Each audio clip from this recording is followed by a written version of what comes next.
Welcome to another episode of Deep in the Streets with your boy E, out here in San Diego, California.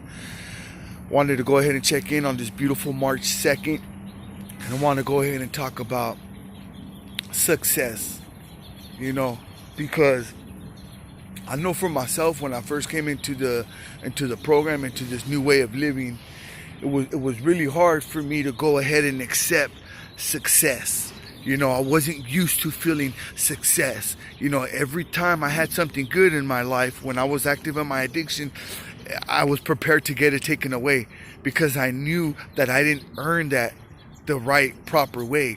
Everything I was gaining, all the materialistic goods I was gaining, was all illegal goods that I was gaining. It wasn't because I was working hard. It wasn't because I was staying determined and dedicated.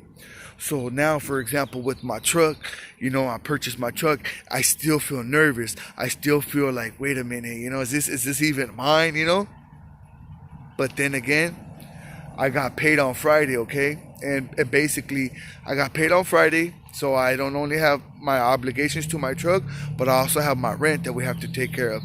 I mean, I don't even like using the B word. Because I'm not. I have my truck. I have a roof over my head. I have a couple dollars in my pocket. I just don't have hundreds in my pocket like I was used to having before I had this truck payment. I would get paid on Friday and half of my check I still had.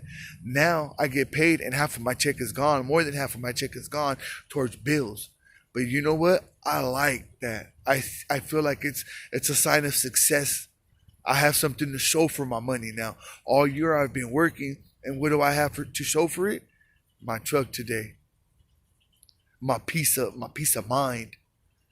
You know how much of an honor it is to say that I'm coming up on a year at work? Do you know how much of an honor it is?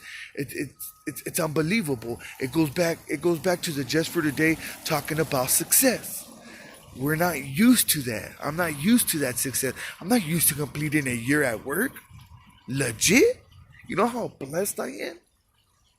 I get my 40 hours a week, at least 10 hours of overtime, and most importantly, they take me to the clinic every day.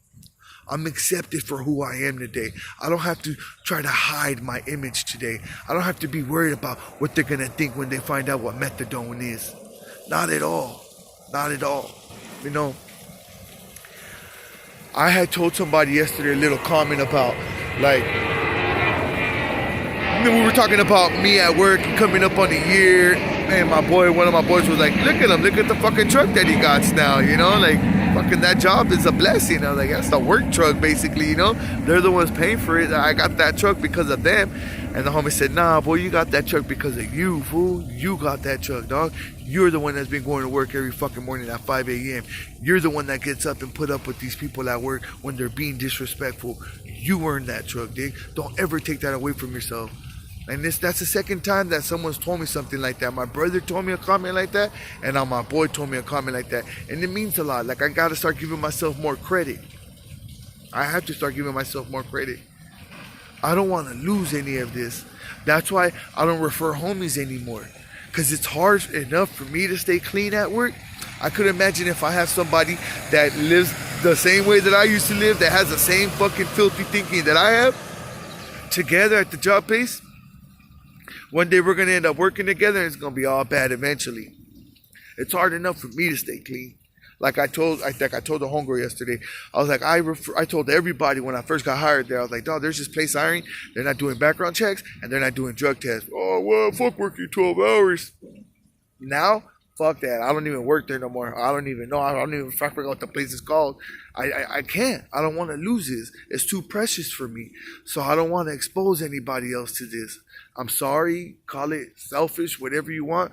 But I felt that I did my part when I first got hired here. And I told everybody. It's not my fault they didn't come. So now when people hit me up, it's like, yeah, dog, I can't, dig. Sorry. And it's like, I can't be held responsible for anybody else's actions. You know how hard it is for me to remain humble at work? Because I know the way some of my coworkers are here at work. I know the way they can be. And it could be a little tough working with them. You have to humble yourself. I don't have the luxury to just go ahead and quit at work one day because I'm upset, because I feel disrespected. And you know how many times I've thought about doing that at work? I count them in my hand. 3 times that I wanted to walk away from work. I was so fucking pissed with the people that I work with. Like, man, fuck these motherfucking punks.